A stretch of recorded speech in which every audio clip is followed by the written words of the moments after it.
L'étirement en rotation pour relâcher les muscles du dos. Un petit retour dessus pour savoir exactement comment on le pratique.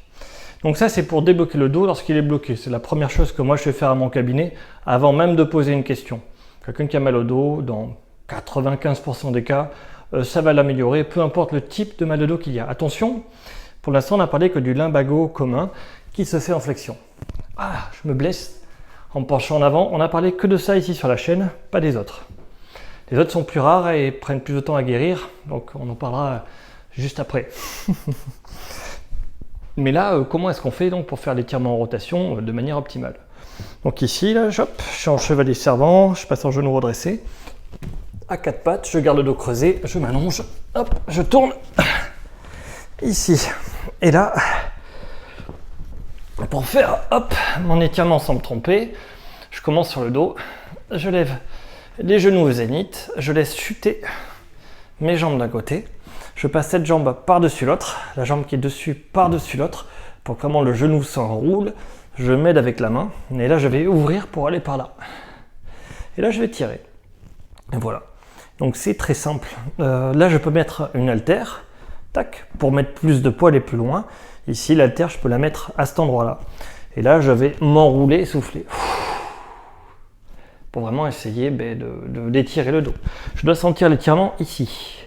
Sur le dos, je peux le sentir aussi dans la fesse. Alors ça, je vous l'ai déjà expliqué, mais les variantes, c'est que plus je lève ici, plus je vais tirer en bas du dos. Et plus j'allonge ici, plus je vais tirer en haut du dos, mais en haut du dos au niveau lombaire. Donc voilà, suivant le problème que vous avez, suivant les douleurs que vous ressentez, vous pouvez cibler plus là ou plus là, l'endroit qui vous fait mal. Si vous avez une douleur aux adducteurs, ici, à cet endroit-là, à l'aine, ce sont des douleurs de dos un peu spécifiques, vous verrez qu'il faudra allonger la jambe pour réussir à étirer. C'est-à-dire que le problème de votre dos n'est pas en L5, S1, en bas il est un peu plus haut. Il va souvent être en L2, L3, L4. Donc c'est les lombaires plutôt hautes. Il va falloir donc baisser la jambe et appuyer pour être capable d'étirer l'endroit qui vous fait mal sans comprimer cette zone-là. Donc voilà. C'est ce qu'il fallait savoir sur cet étirement-là. Comment le pratiquer pour aller plus loin? Parce qu'il y a des gens qui sont hyperlaxes. Pour se relever, c'est comme ça. Hop. Je passe à plat ventre, à quatre pattes, un genou redressé, en chevalier servant. Donc comment le faire pour les gens hyperlaxes? Vous pouvez le faire sur le bord de votre canapé ou sur le bord de votre lit et laisser chuter le genou dans le vide. En le faisant chuter dans le vide, vous pouvez vous enrouler beaucoup plus loin. Alors attention, quelqu'un d'hyperlaxe, s'il perd un peu de laxité, pour lui c'est l'enfer. Donc si vous êtes raide comme moi, ça c'est ma souplesse tout à fait normale quand je vais bien, et donc quand je me bloque, ben moi je suis là. Facile à identifier, facile à soigner.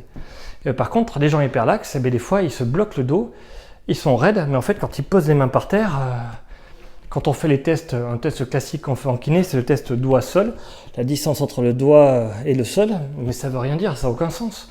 Parce qu'en réalité, ça se trouve, vous êtes hyperlaxe, et vous touchez déjà par terre, sauf que quand vous êtes normal, vous posez les mains et vous mettez la tête en plus entre vos jambes. C'est ça votre souplesse normale. Donc on évalue la souplesse de quelqu'un uniquement à partir de ce qu'il est. Voilà. On ne peut pas trop comparer les individus entre eux. Donc, et le test de se pencher en avant, c'est un test que moi je ne fais jamais, hein. Ne le faites pas. Si vous avez mal au dos en lumbago commun et que vous penchez en avant, ça va être horrible. Hein. Donc voilà, on reviendra dessus.